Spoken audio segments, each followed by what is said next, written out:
El cine nos ha abierto la cabeza respecto a ciertas imágenes que realmente nos han sorprendido. Puedes tener parejas virtuales. Hay películas donde se han enamorado justamente de una mujer, hombres se han enamorado de mujeres configuradas en el mundo virtual. Hoy día puedes trabajar virtualmente. La pandemia nos obligó a ese tipo de cosas. Bueno, hoy día vamos a estar hablando con uno de los fundadores de una empresa que se dedica a vincularte a ti o a mí con la empresa, con el usuario, a ver, nosotros como clientes, con el dependiente. Vamos a tener un trabajo de videollamada, vamos a comprar por videollamadas. Vamos a estar hablando con uno de los fundadores de esta empresa, acá por supuesto en Lo Personal es Político.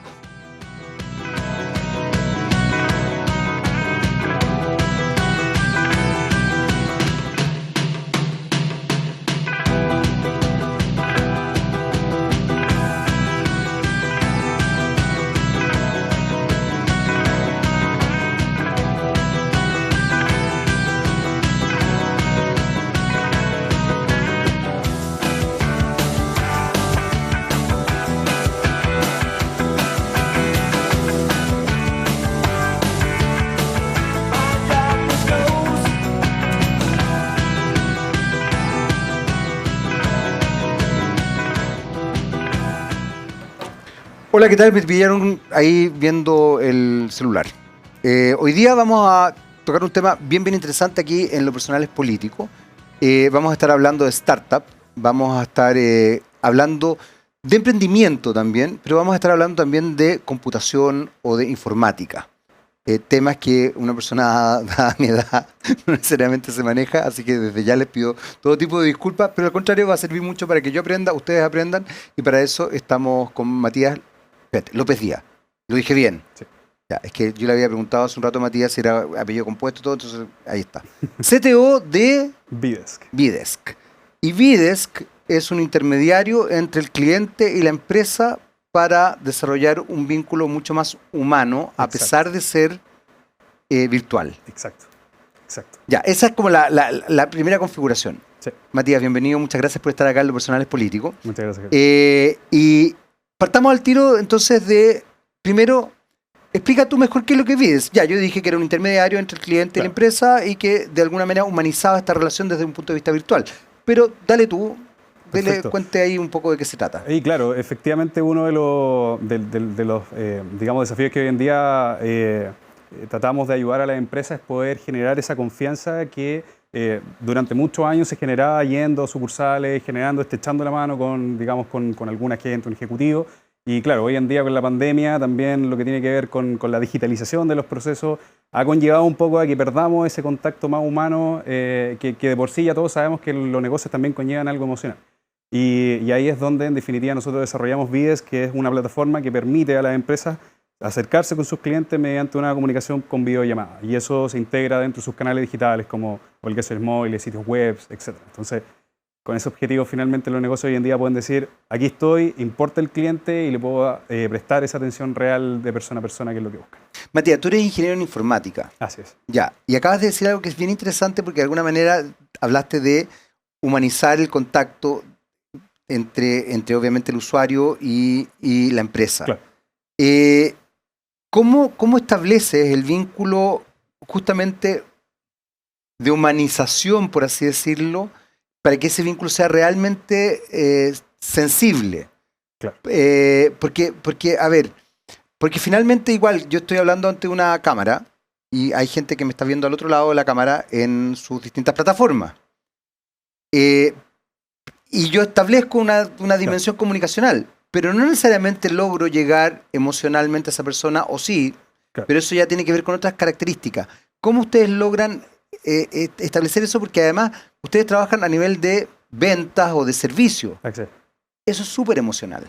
Completamente. Súper emocional. ¿Cómo se hace ahí? ¿Cómo se hace ese juego emocional que no tiene nada que ver con lo técnico, pero que finalmente se ocupa el soporte técnico? Claro. O sea, yo creo que ahí en definitiva algo que nos dimos cuenta en su momento cuando empezamos, digamos, el producto como tal fue que las empresas hoy en día pierden un poco esa cercanía desde el punto de vista de que tratamos de transformar cada relación en algo transaccional. Es decir, dinero, un número, y eso, en definitiva, pierde también algo que muchas veces cuesta un poco medir, que es, en definitiva, cómo con el cliente puedo generar ese sentimiento o emociones que se prestan solamente a través de, digamos, conversaciones como las que tenemos ahora. O sea, en definitiva, claro, puede haber un video que tal vez me venda un producto, puede haber tal vez, como lo que también está de tendencia ahora, un live que me esté tratando de mostrar algo en definitiva que me pueda estar interesando, pero no hay nada como yo tener una conversación uno a uno que me permita responder a mis preguntas y que haya un enfoque conmigo. Es decir, que si yo estoy buscando un producto o yo estoy interesado en un servicio, que realmente esa persona esté entregando su tiempo a poder dar, digamos, responder a lo que yo estoy interesado. Entonces, en definitiva, la tecnología es un proceso que lleva esa, digamos, permite acercarse al cliente. Perfecto. Pero son las empresas encargadas de ir entendiendo uno a uno la necesidad de sus clientes y ahí es donde dice, esta marca realmente se preocupa de mí porque se dio el tiempo de colocar un vendedor que pudiese decir, ok, respondo tus preguntas, te dejo tal vez resuelta cualquier duda y finalmente vi una cara que me dio confianza de terminar comprando, o tal vez no, pero puedo volver porque yo sé que alguien va a estar ahí atendiéndome y va a tener la mejor atención. De hecho, pasa hoy en día, tú escoges una marca por la experiencia que te entrega, en todo el círculo desde el inicio hasta el fin. Ya. Y uno de ese proceso es este, donde si tú hoy en día vas a marcas de lujo, por ejemplo, encuentras personas que te atienden genial y tú dices, eso es por la experiencia de una persona que me atendió, no tal vez un robot que finalmente me estuvo entregando esta experiencia, no, es una persona. Y eso mismo, hoy en día, en este mundo, como es digital, están tratando de hacerlo tan transaccional que pierden ese valor. Entonces, imaginémonos un poco en el futuro, cuando hayan muchas marcas y todos estén vendiendo y haciendo transacción y transacción. ¿Cuál va a ser el valor que realmente va a tener la marca para mí, para yo escoger entre A, B y C? Finalmente, si todas venden transaccionalmente. Aquí cabe algo primordial que es esa experiencia que solo la marca te va a entregar. Sea buena o mala, que muchas veces puede ser inclusive mala y eso finalmente genera una sensación o emociones en el consumidor. Pero esto de poder tener una persona que te va a entregar eso en un contexto 100% digital que hace años era imposible pensarlo, él finalmente creo yo que esa es la manera en cómo las empresas pueden hacer ese switch de decir, tú no eres más que una transacción en mí, sino que eres finalmente un cliente que me preocupo y te puedo entregar a alguien que te va a hacer atender. Desde ese punto de vista, tú acabas de mencionar, Matías, que por ejemplo, ciertas marcas de lujo efectivamente tienen a cierto tipo de vendedores, claro, pero lo eligen con pinza. Exacto. O sea, no cualquiera puede llegar a vender en una tienda de una marca muy exclusiva. Y no solamente lo eligen con pinza por miles de requisitos, en requisitos desde físicos hasta requisitos de trato, etcétera, etcétera.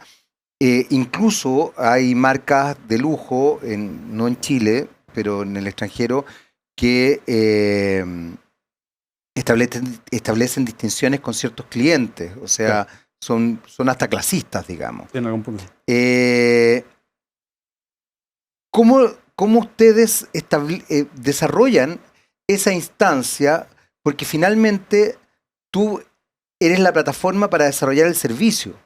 Pero también ese servicio, que puede ser muy bueno y muy óptimo, puede fallar porque mi vendedor, por así decirlo, no cumple efectivamente con las necesidades humanas que el servicio me permite tenerlo. Ahí ustedes tienen alguna injerencia, se meten, cuestionan, sugieren. ¿Qué pasa ahí? Claro, creo que, mira, con nuestra experiencia hay varios tips que podemos decir que se pueden tratar, pero yo creo que justamente eso es lo que genera la diferencia entre un negocio y otro. Y además, dentro de ese punto de vista, consideramos que, tú lo acabas de decir, que las empresas en cierta medida van a tener que empezar a ir contratando personas selectivas para sus distintos casos.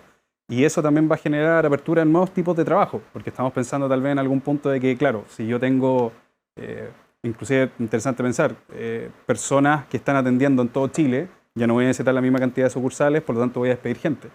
Tal vez podemos pensar que va a reducirse el tamaño de personas trabajando, pero eso inclusive se traslada y especializa trabajo en personas que tal vez tengan una mejor llegada con eso. Y especializamos personas que tal vez el típico del call center, que todos conocemos, tal vez ya no va a ser el típico de vendedor del call center, sino que va a ser una persona especializada que tal vez tenga, digamos, algunas habilidades blandas más desarrolladas que solamente para leer un texto para venderte o para atender cualquier tipo de necesidad que tú tengas. Entonces, en definitiva, creo que respondiendo a la pregunta, como las empresas generan esa distinción justamente porque internamente desarrollan capacitan a sus, digamos, sean vendedores o de asistencia al cliente, pero de alguna otra manera está la esencia propia del negocio. Entonces, eso también genera esa diferenciación. El día de mañana, creo que pensar que todos los negocios van a operar igual es algo imposible y finalmente esa esencia propia de bueno o malo es lo que genera esa humanización real que esperamos en el contexto digital. Tú hablabas recién de las habilidades blandas. En ese sentido, como empresa, ¿cómo sienten ustedes que se manejan internamente con las habilidades blandas?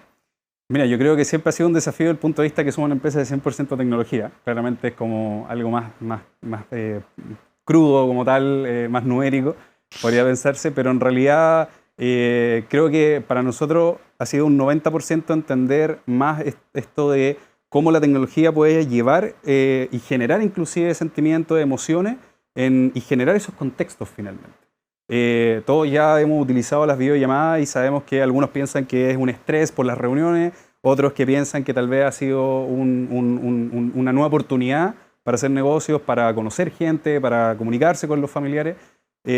Y ahí es donde nosotros hemos entendido que la forma en cómo se aplica, la forma en cómo se trata de llevar en los negocios, Sí. es lo que genera esa diferenciación justamente como en decir...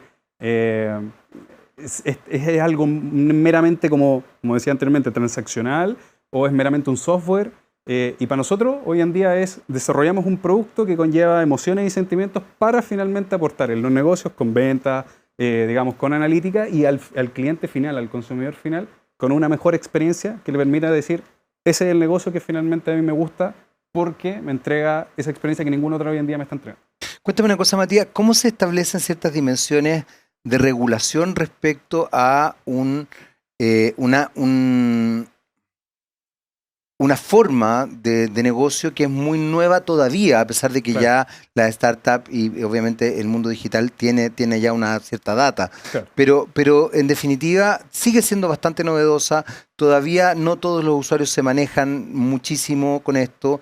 Hay generaciones que efectivamente han quedado casi como fuera del tema, lo que Claro. es bien lamentable porque además somos una sociedad que está envejeciendo, por ende tampoco deberíamos negar a ciertos grupos.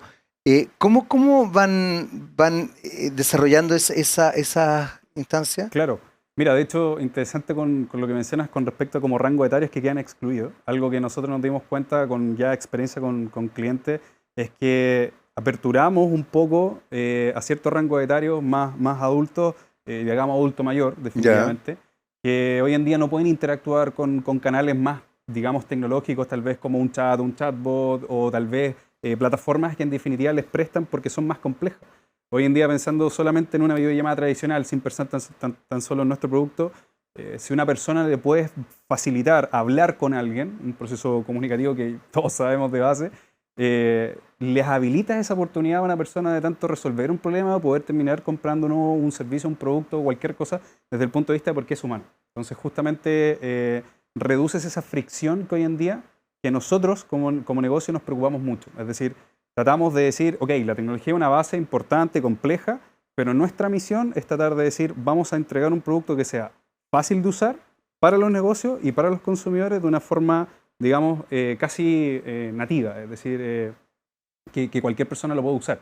Y claro, en esa línea creo que es como justamente lo que nosotros nos enfocamos particularmente en el negocio. Creo que eso es un poco... Dentro de eso hay evidentemente instancias sumamente importantes hoy día que tienen que ver con el negocio y con las startups y que tienen que ver con el negocio vinculado a lo que ustedes están haciendo, que es comunicaciones desde lo virtual. Ujú. Las comunicaciones nos hemos visto y hemos visto que son fundamentales en todo orden de cosas. De hecho, hoy día ya se ha impulsado el estudio de la comunicología, incluso como una especie de ciencia social Claro. incipiente.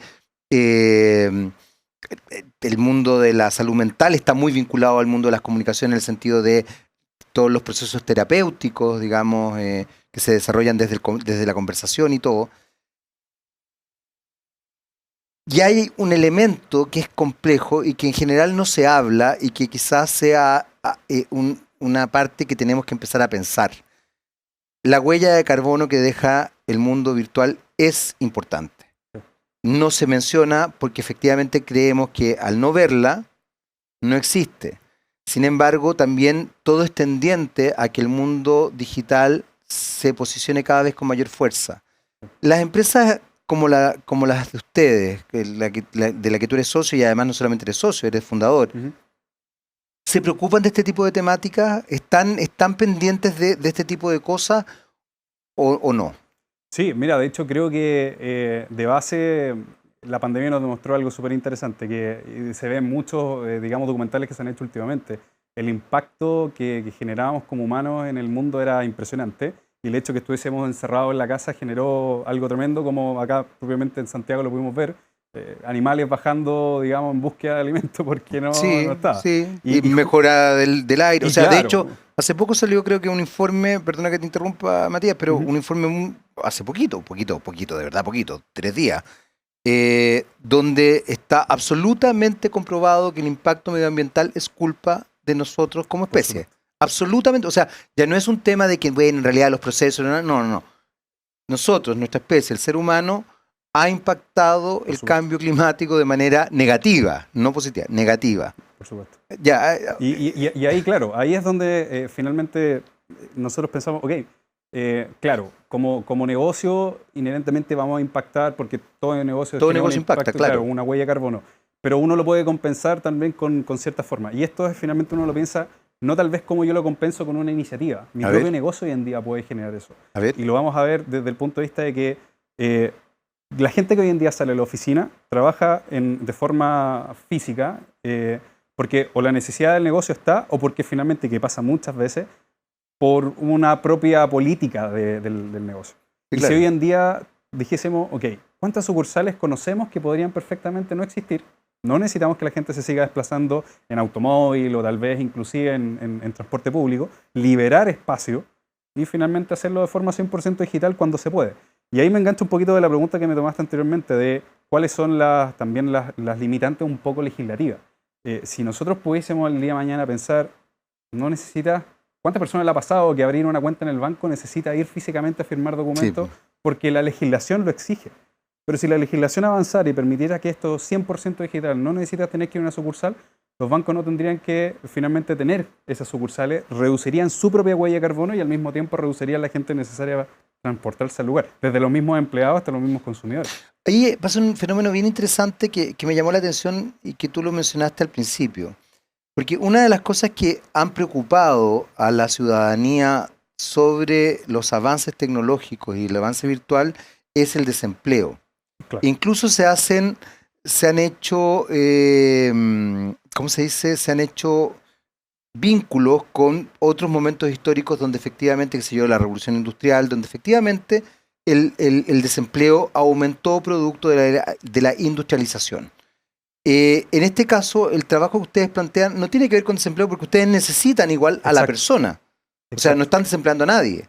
Pero lo que sí quizás habría que hacer es coachar, digamos, educar a la persona Exacto. para que se desempeñe en una dimensión correcta comunicacionalmente en esto. ¿Exige comunicacionalmente otra forma de funcionar? Sí, por supuesto. O sea, creo yo que todos pasando la experiencia de los típicos call centers, en realidad creo que el nivel, digamos, de desarrollo, justamente las habilidades blandas, cuando yo veo a alguien, es mucho mayor que tal vez solo por teléfono. O sea, creo que a mucha gente, inclusive el pánico escénico está presente Bueno, sí, pues hay gente que y le tiene miedo a las cámaras. y claro, y esto en definitiva, justamente en ese punto, nosotros permitimos que los consumidores no entren con la cámara, pero la persona que va a estar atendiendo, que es justamente el objetivo, sí requiere, por supuesto, que no tenga pánico escénico, ¿Cómo lo trabajan eso? claro, o sea, yo creo que primero, como mencioné anteriormente, las empresas seleccionan a personas específicas que puedan hacer este trabajo, o sea, no van a colocar tal vez al primer vendedor que encuentren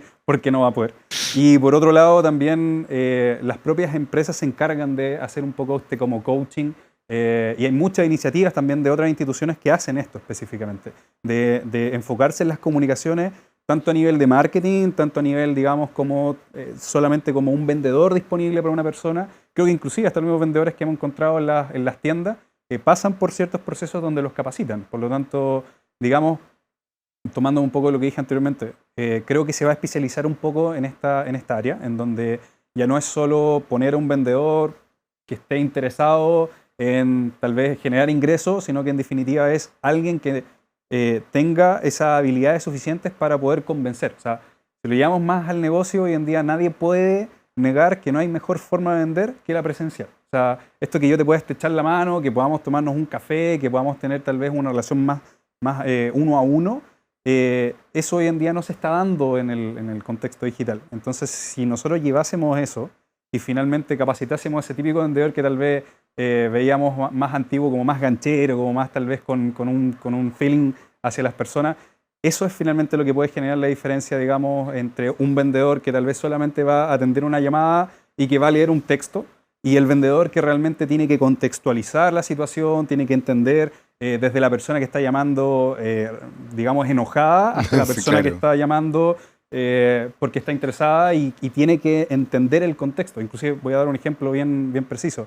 Desde la persona que está llamando por una situación, digamos, enojada por una boleta, y calmarla, tratar de dar una situación de más tranquilidad. Y por otro lado, inclusive puede ser, yo estoy comprando, no sé, un producto como, no sé, una lavadora, y puede ser que no tengo que vender el producto técnicamente. Puedo decir, oye, el contexto, el valor que te entregan no es lo técnico, es lo que te podría tal vez quitar el tiempo, porque esta línea o este producto claro. puede darte más tiempo para tus cosas. Cosas de ese estilo finalmente es lo que tal vez lo digital no genera por sí solo, y una persona sí realmente logra identificar esas pequeñas sutilezas Sí, que son claro. las que generan finalmente si una venta o un servicio se entrega de buena calidad o no. O sea, finalmente el factor humano sigue siendo primordial, digamos. Yo creo de todas maneras, o sea, creo que de aquí a 50 años más va a seguir siendo. O sea, Bueno, esperemos que así sea. Vamos a hacer una breve pausa, volvemos inmediatamente acá en Los Personales Políticos. Seguimos conversando acá con el CTO, ¿lo dije bien? De Videsk, Matías López Díaz. Vamos y volvemos, seguimos por supuesto en la compañía de Los Personales Políticos por las pantallas de TVX. Vamos y volvemos.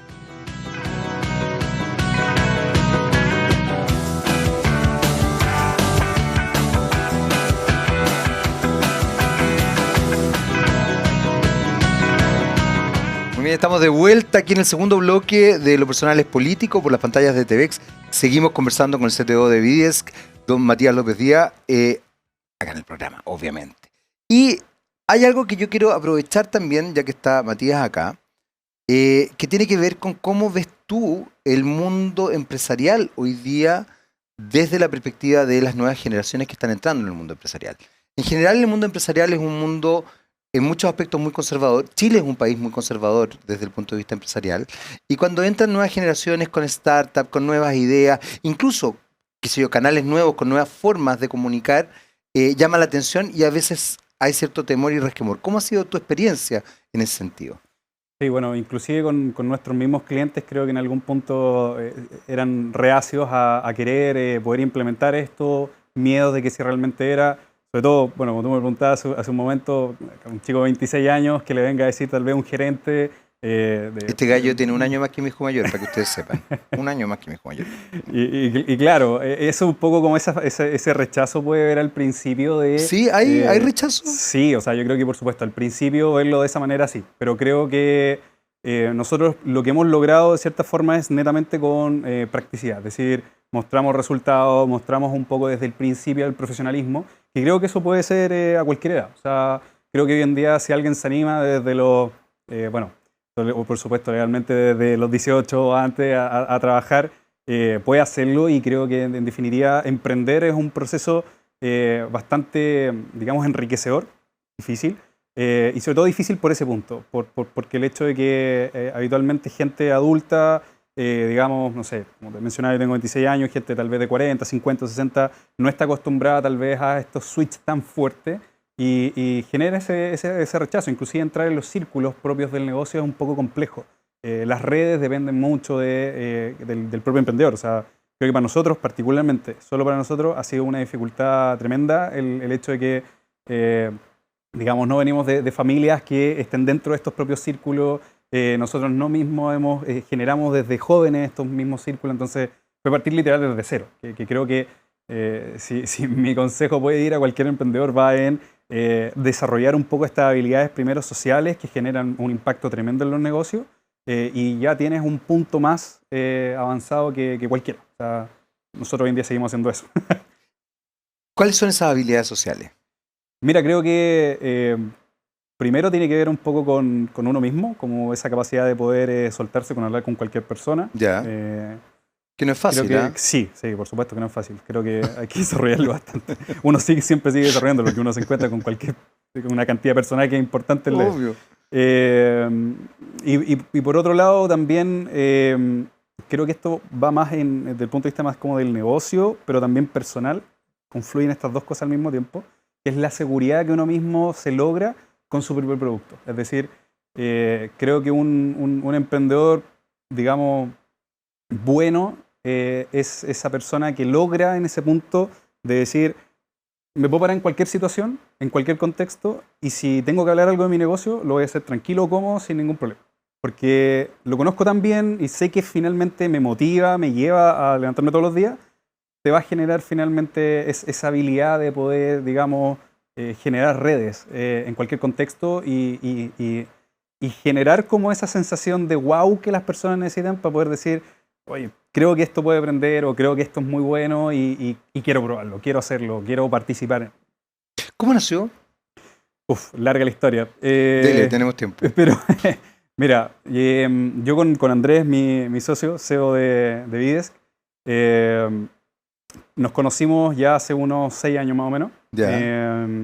Esto por un contexto que yo previamente había intentado otras startups. Esta búsqueda mía. ¿Lo conociste en ámbitos laborales entonces? ¿O lo Lo conociste cono- carreteando? No, lo conocí en ambos, bueno, un mix ahí. Un mix, ya, un ok, mix, ok, un mix. ok. Pero mira, básicamente en su momento yo buscando inversionistas en mi startup anterior y bueno, ahí había un treque medio legal y justamente necesitaba a alguien que me explicara. Ya. Andrés de por sí de profesión es abogado y finalmente un amigo dijo, oye, yo conozco a un abogado y que me podría hacer. Entonces, bueno, ahí nos conocimos y bueno, él cuando me dio una cátedra prácticamente de la situación del inversionista que quería comerse la empresa básicamente y liquidar a los socios, ahí fue cuando me di cuenta que cachaba mucho. Él ya llevaba un tiempo antes dando asesorías a startups Ya. en su universidad, que venía de la Finisterre. Y ahí fue cuando empezamos a armar otros proyectos desde ese punto. Pasamos por un montón de historias, digamos, del propio emprendimiento. Nos metimos en la parte más underground de la parte del emprendimiento que no me arrepiento, pero tampoco, ojalá hubiese pasado por eso. Y desde ese punto, desde los 6 años, particularmente fue cuando comenzamos un proyecto con Zoom, particularmente en México, la videollamada que hoy en día es súper popular. Sí. Y ahí en el 2017 aproximadamente, 2018, fue cuando nos pidieron hacer un producto que básicamente era un tótem con Zoom para poder atender a personas que se querían afiliar, digamos, como a una municipalidad. Era en México, particularmente en Nueva León. Y bueno, no había nadie, entre comillas, en Latinoamérica que hubiese logrado poder hacer ese tipo de desarrollo. Ya. Y prácticamente al final del mundo fue cuando encontraron aquí en Chile un par de chicos que tenían la habilidad de poder desarrollar algo con la API de Zoom, que básicamente la API era, digamos, como una interfaz de programación. Y logramos esto, tuvo un muy buen, digamos, resultado bajo el mismo objetivo. Era evitar que gente en zonas rurales tuviese que desplazarse a zonas centrales. Perfecto. Y colocaron tótems, digamos, los típicos que nos encontramos en los malls, pero en zonas de alta concurrencia, entonces la gente podía, digamos, llegar a ese lugar. Y ahí fue cuando, posteriormente a eso, muchas empresas de zona de Latinoamérica dijeron, wow, yo quiero eso, pero cada uno con su propio mix de necesidades. Entonces ahí fue cuando dijimos, necesitamos hacer algún producto, digamos, que sea más al estilo software, que podamos ir adaptando dependiendo de las necesidades de nuestros clientes. Y ahí partimos, prácticamente en el 2019, ya con un producto, digamos, funcional. Nuestro primer cliente fue Sodimac y llegó la pandemia. Y ahí fue cuando nos repuntó un poquito más como digamos, menos fricción con respecto a lo que mencionabas antes. Gerentes que tal vez decían, ¿y para qué me va a servir? ¿Por qué voy a poner videollamada? Y claro, se dieron cuenta justo como la pandemia fue ese switch que necesitaban de darse cuenta que con pandemia, sin pandemia, claro, necesitar igual gente en algún punto sí que se querían digitalizar. Que es lo que viene de aquí en adelante. Así que... Hay algo que me llama la atención de lo que acabé de contar, Matías, que es, en definitiva, la posibilidad y la capacidad de leer culturalmente el entorno. O O sea, acabas de mencionar el tema de México y también de que otros países se interesaron. Eso Claro, implica entender una dimensión cultural de los distintos países, de las distintas necesidades bien potentes, que me imagino que también pasa con las empresas. Las empresas tienen culturas internas, por supuesto. la cultura empresarial es algo mucho más arraigado de lo que uno cree y pocas veces le da pelota. Sin embargo, es muy, muy importante tomarla en consideración. ¿Cómo lo hacen ahí ustedes? Porque ahí hay que hacer un trabajo importante. O sea, no es lo mismo, qué sé yo, esta empresa Sodimia que tú mencionabas, que otra empresa, que otra necesidad, pero insisto en el elemento cultural que tiene que ver con lo que hablábamos en el bloque anterior, las habilidades blandas. Claro, Eh, Hay empresas que son desastrosas en el ámbito cultural como empresa. claro. Son muy tiranas, muy jodidas, con, qué sé yo, bueno, hoy día está el tema de las 40 horas, ahí también te quiero preguntar cómo lo van a hacer ustedes con el tema de las 40 horas, porque también una de las cosas que pasó con la digitalización y Sí, con el trabajo en línea, digamos, con el trabajo virtual, es que finalmente la gente no trabajaba 8 horas, trabajaba 12, 14 y a veces mucho más. claro. ¿Qué pasa ahí? Mira, principalmente con el tema cultural, creo que para los negocios hoy en día justamente localizan digamos, la cara visible a sus clientes.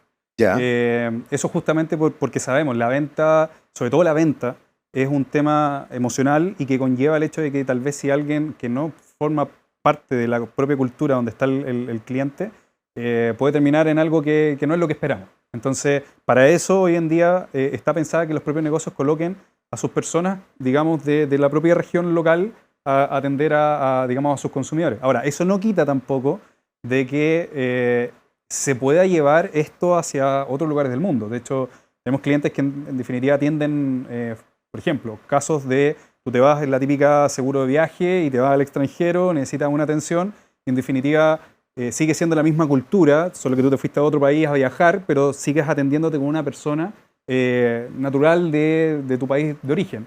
Entonces, creo que la cultura se influye, pero creo que en algún punto vamos a lograr decir indistintamente de la nación donde uno venga, digamos, nos vamos a terminar comunicando indistintamente si eres de Chile o si eres de, no sé, Perú, Bolivia, Venezuela, qué sé yo. En definitiva va a ser un transversal. O sea, creo que de todas maneras siempre vamos a llegar a algún punto en donde todos nos tenemos que comunicar con todos y también un poco la lengua influye. Y por otro lado, creo que el tema de, finalmente, la pregunta que me hiciste con respecto al tema del trabajo, creo que esa era un poco la pregunta, sí, ¿no? sí, sí, sí. ¿Qué es lo que pasaba en el fondo con aspectos legales? Hoy día se está hablando de las 40 horas. Claro, Es muy importante que esté vigente, digamos. Está comprobado que en países más desarrollados que Chile funciona muy bien. De hecho, hay sí, países que ya están incluso peleando la nomenclatura 3-4, digamos, 3 días libres, 4 de claro, trabajo. claro. Nosotros todavía estamos bien distantes de eso, creo yo. Pero, pero de alguna forma sí existe esta idea. Y obviamente va a repercutir también en un empresariado, como hablábamos hace un rato, más bien conservador.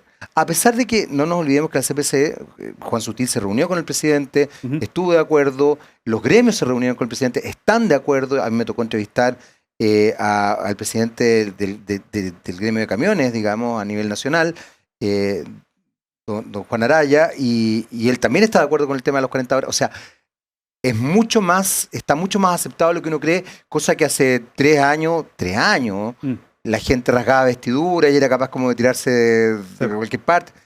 ¿Qué pasa en el mundo virtual? Porque en el mundo virtual lo que pasa con el tiempo es distinto. Sí, por supuesto. O sea, Ahí indudablemente hay yo una creo cosa que legal que es importante tenerlo en consideración, digamos. sí, sí, sí, completamente. O sea, mira, desde nuestra experiencia como tal, como negocio, nosotros nunca hemos trabajado con horario. De hecho, nosotros trabajamos por tarea en la práctica. Eso Ya, significa que cualquier persona hoy en día, digamos, cualquier colaborador de nuestra empresa, que inclusive no solo están acá en Chile, sino que en el extranjero, les permitimos en definitiva decir, mira, tú tienes esta tarea, esperamos metas, trabajamos particularmente con metodologías que nos permiten decir, ok, mira, si tú quieres trabajar, sobre todo por ejemplo en la parte de desarrollo de nuestro producto, si tú quieres trabajar a las 8 de la mañana y terminar a las 2 de la tarde, cosa tuya, o si tú quieres trabajar a las 5 de la mañana, bien. Lo importante es cómo avanzar en eso. Y ahí justamente entra algo cultural. Nosotros somos más jóvenes y tal vez venimos sí, po. con una capacidad de switch más rápida. Pero ahí justamente creo que muchas empresas necesitan avanzar de a poquito para poder ir dándose cuenta de que tal vez no es solo, digamos, cuánto tiempo estuvo calentando la silla, sino que realmente cuál fue su resultado y tal vez pudo haberlo hecho en 1 hora de las 8 o 5 jornadas laborales, o sea, 5 horas laborales que tal vez estuvo, sino que en definitiva va un poco en los resultados. Y eso es lo que vamos a ir midiendo, yo creo que en el tiempo, pero tiene que ver algo puramente cultural. O sea, además de ser, digamos, completamente legislativo y que haya algo que un poco palanque el por qué hay que hacerlo, creo que también mucha presión puede haber, pero cultural siempre va a estar. O sea, creo que... ¿Y cómo veis eso? ¿Tú sientes que ha ido cambiando la cultura Sí, no, por parte del empresariado? Por supuesto, o sea, creo que hoy en día, con el permiso de esta marca, pero por ejemplo, Falabella como tal, uno de nuestros clientes también ha hecho un gran trabajo desde el punto de vista de cómo trabajan sus colaboradores internamente. He visto mucho hoy en día, por ejemplo, empresas de distintas industrias que están potenciando, digamos, su visibilidad con la cultura interna que tienen en los negocios. Y creo que eso es súper importante desde el punto de vista de que un colaborador contento finalmente es alguien que puede producir efectivamente. Y eso no se basa solamente en, digamos, yo me di porque el contrato decía que tú ibas a trabajar 8 horas, sino que en definitiva es, te contrato por tú como persona, por tus habilidades, por tus capacidades. Y yo sé que indistintamente si te coloco 8 horas o 2 horas, el trabajo lo va a hacer igual. Y eso creo que, en mi opinión, de aquí a unos 3 años, 4 años, podemos ir viendo algo ya más palpable. Es decir, ojalá que las empresas puedan ir entendiendo que, indistintamente de la persona que trabaje, sea el cargo que sea, por supuesto hay excepciones, no importa tanto la cantidad de horas, sino que el trabajo...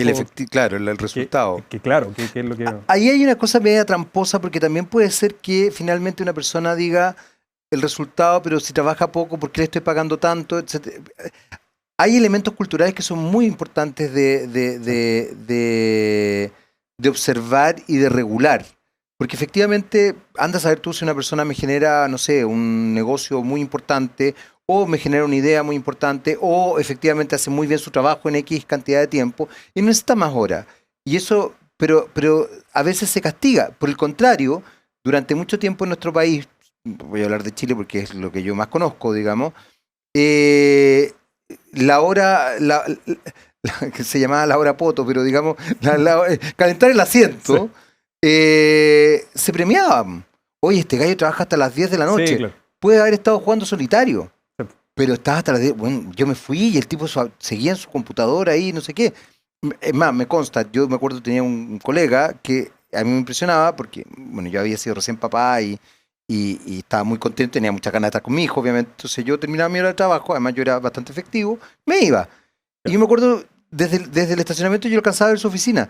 Y él estaba jugando en el computador. Y estaba jugando solitario. O sea, se veía jugando solitario, por eso pongo el ejemplo. Claro. Y era muy divertido porque uno le preguntaba, ¿y a qué hora te fuiste? No, fue como hasta las 10, 10 y media de la noche. Y el gerente, yo trabajaba en comunicación en una empresa gringa, y el gerente lo tenía a él como que fuera, pero ya... Max. Y era muy loco, el gallo se quedaba, y ni siquiera bueno, el gerente no lo sabía, pero el resto de sus colegas, entre ellos yo, teníamos plena claridad, y él ni siquiera lo ocultaba, ¿eh? Porque le daba lata llegar más temprano a su casa, da lo mismo, ya eso ya es problema de él. Pero era impresionante porque a él se lo premiaba. Y al resto, que tampoco estuviéramos con zapatillas de clavo, pero no se... Ahí hay un elemento cultural súper potente. Y aquí quiero volver un poco al tema que tú decías del rango etario.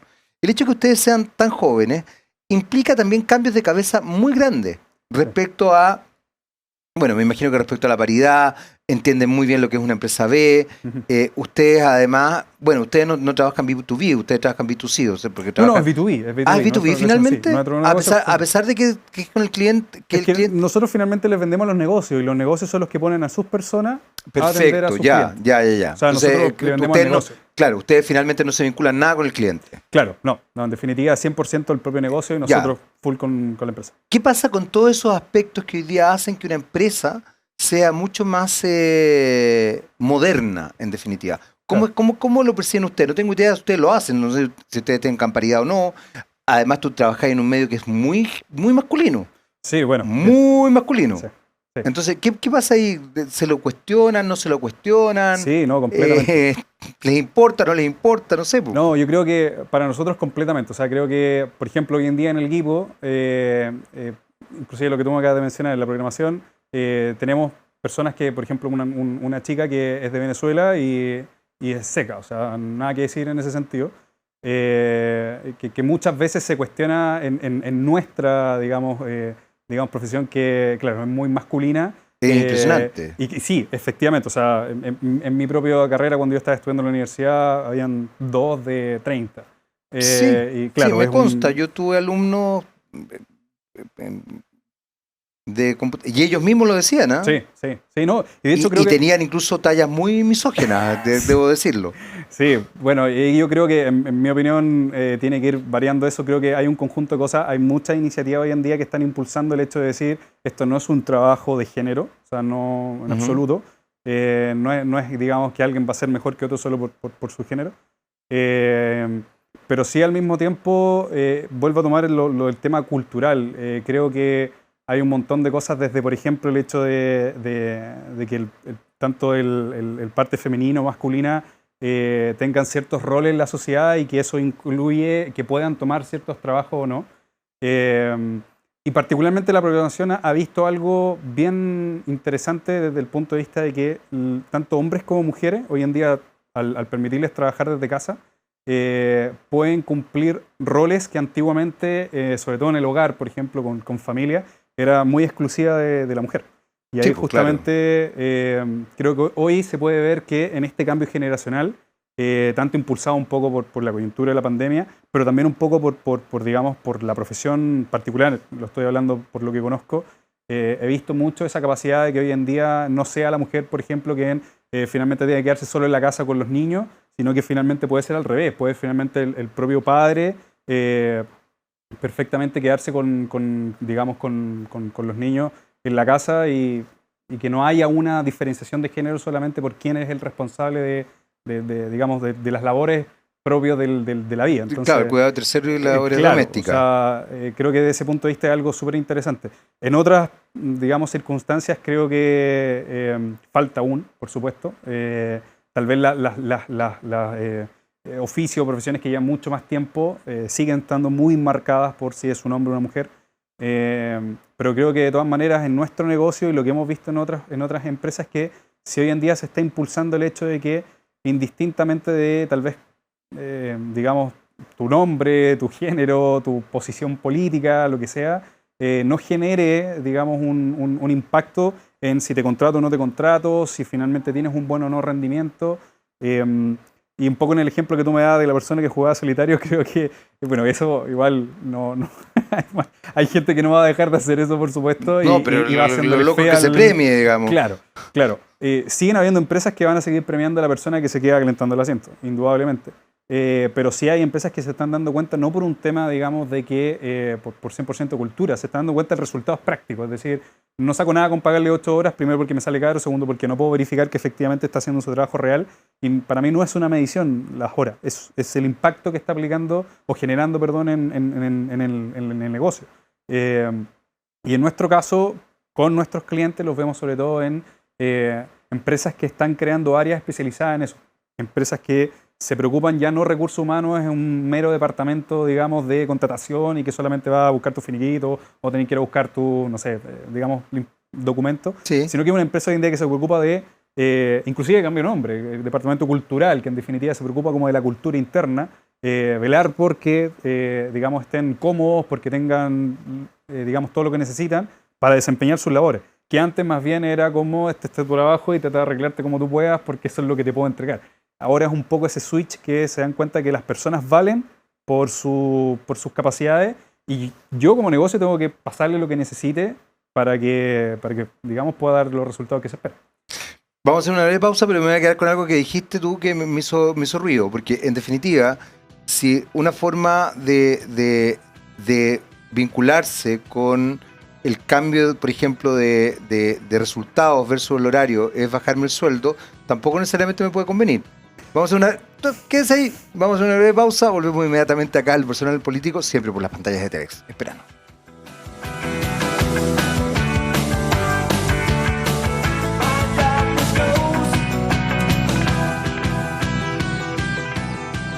Muy bien, ya estamos de vuelta en nuestro tercer y último bloque. Seguimos conversando obviamente con Matías López Díaz y Dejé una pregunta pendiente, pero quiero aprovechar rapidito porque tengo otra pregunta ahí que necesito aclarar. Matías, la dejaste rebotando.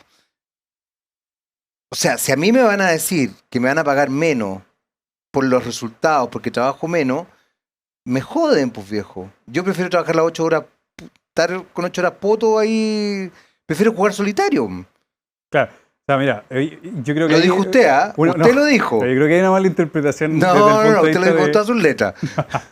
No, yo creo que hay una mala interpretación ahí desde el punto de vista de que en realidad no tiene que ver con si yo voy a dar un resultado concreto en menos horas, me deben pagar menos. O sea, yo creo que, en definitiva, como lo mencioné antes, se paga un poco por la capacidad de la persona, no, digamos, solamente por lo que concreté en definitiva. O sea, si me dieron la tarea ABC y yo lo terminé la ABC en 2 horas, cuando la mayoría de mis colegas lo terminan en 8, no significa que me vayan a terminar pagando menos y solo me van a pagar las 3 horas que elaboré.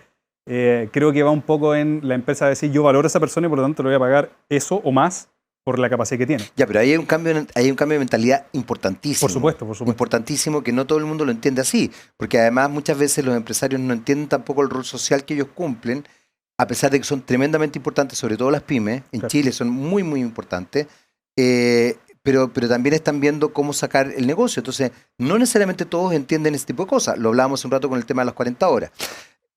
Lo dejo acá en todo caso, porque quiero que vayamos a otro tema que me parece importante y que además tú me lo acabas de recordar. Ustedes fueron demandados por Twitter. Sí. ¿Por qué? Mira, ahí básicamente es una historia bastante interesante porque esto estaba cuando recién estábamos empezando. No teníamos ni producto, no teníamos básicamente la idea, las ganas de querer hacer algo. Y esas ganas nos llevaron a decir, ok, hay que hacer los procedimientos. Bueno, además que como mi socio también se maneja mucho en el área, dijo, hay que registrar la marca. Porque, claro. Si pensamos que esto va a crecer, necesitamos proteger esta marca. Obvio. Y ahí fue donde fuimos en API, registramos la marca y en ese proceso de registro, bueno, hay unos procedimientos como tal y toma un tiempo y en ese hay alguien que puede apelar. Y bueno, ahí fue justamente Twitter que llegó a demandarnos con el objetivo de desistir en el uso de marca. ¿Por qué? Porque tenía un conflicto con una propia marca que se llama Periscope, que tiene una similitud con nuestra marca. Y bueno, ahí finalmente cuando recibimos esta carta de apelación fue como, wow, Twitter versus dos chicos que están partiendo un emprendimiento y que, claro, no, era algo fuerte. Bueno, ahí Andrés, mi socio, tomó todas las cartas en el asunto, trató de, en definitiva, él mismo armó una carta de apelación a la situación.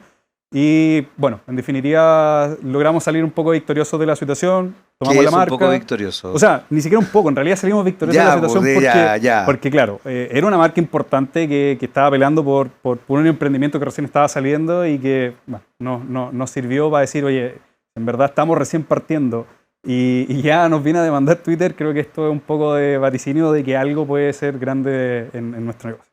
¿Y han logrado en ese sentido? Bueno, ganaron entonces, me imagino, el juicio, obviamente, la demanda. Hoy en día la marca es probablemente. Ya, y en ese aspecto, por ejemplo, ahí hay varios elementos importantes, los aspectos judiciales.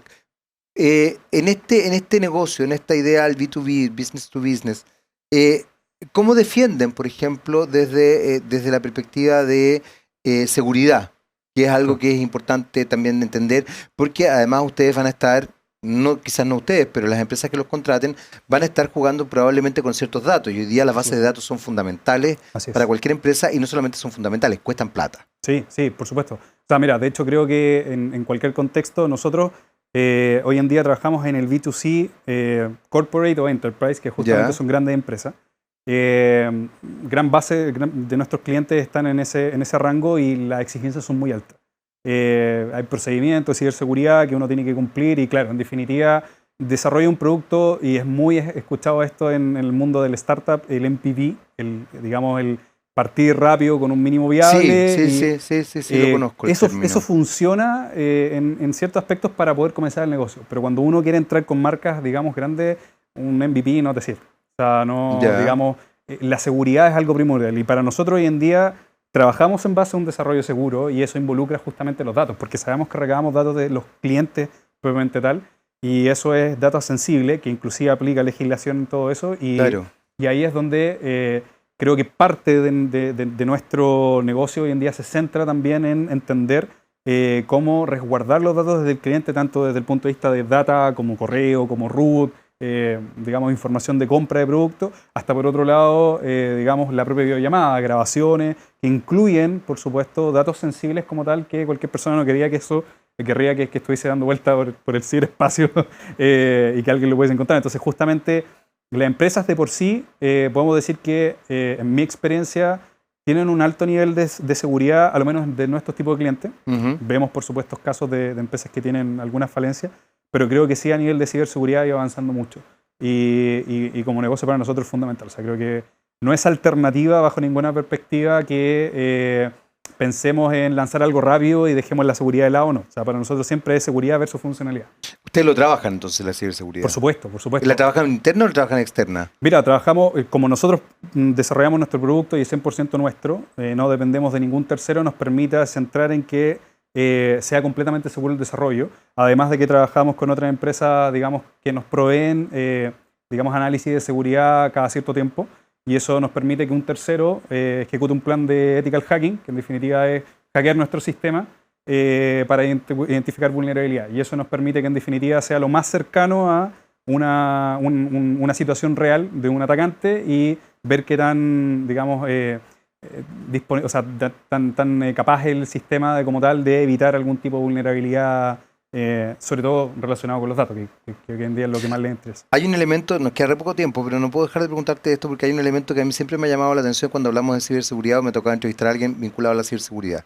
Siempre, siempre, siempre el eslabón más delgado de la cadena es el factor humano. O sea, finalmente la ciberseguridad, donde siempre se rompe, tiene que ver con el factor humano. Sí, ¿Ustedes han logrado ahí, por lo menos, tener algún tipo de sensibilidad respecto a esto? Porque volvemos incluso a lo que hablábamos al principio, sí, la parte emocional. Sí, o sea, yo creo que, bueno, es un conjunto, si bien tal vez uno mire toda la parte como más de ciberseguridad muy alejada del tema más emocional, pero inclusive es 100% hilado. O sea, hoy en día gran parte de los ataques que surgen, ya sea en los negocios o a personas individuales, va netamente porque, digamos, como técnicamente se llama, el vector de ataque es tus emociones, tus necesidades. Exacto. Y entro por ahí.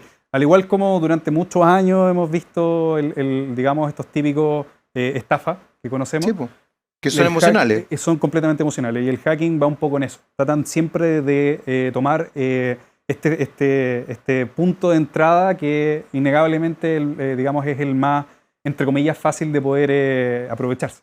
Y es también el más, finalmente, el más vulnerable. El más vulnerable, completamente. Matías, se nos acabó el tiempo. Oye, muchas gracias por haber venido. Estoy todavía impactado que tengas un año más que mi hijo mayor. No, qué horror, lo que es la vejez. Miren, para que se puede. Nosotros nos dedicamos a esto, a conversar.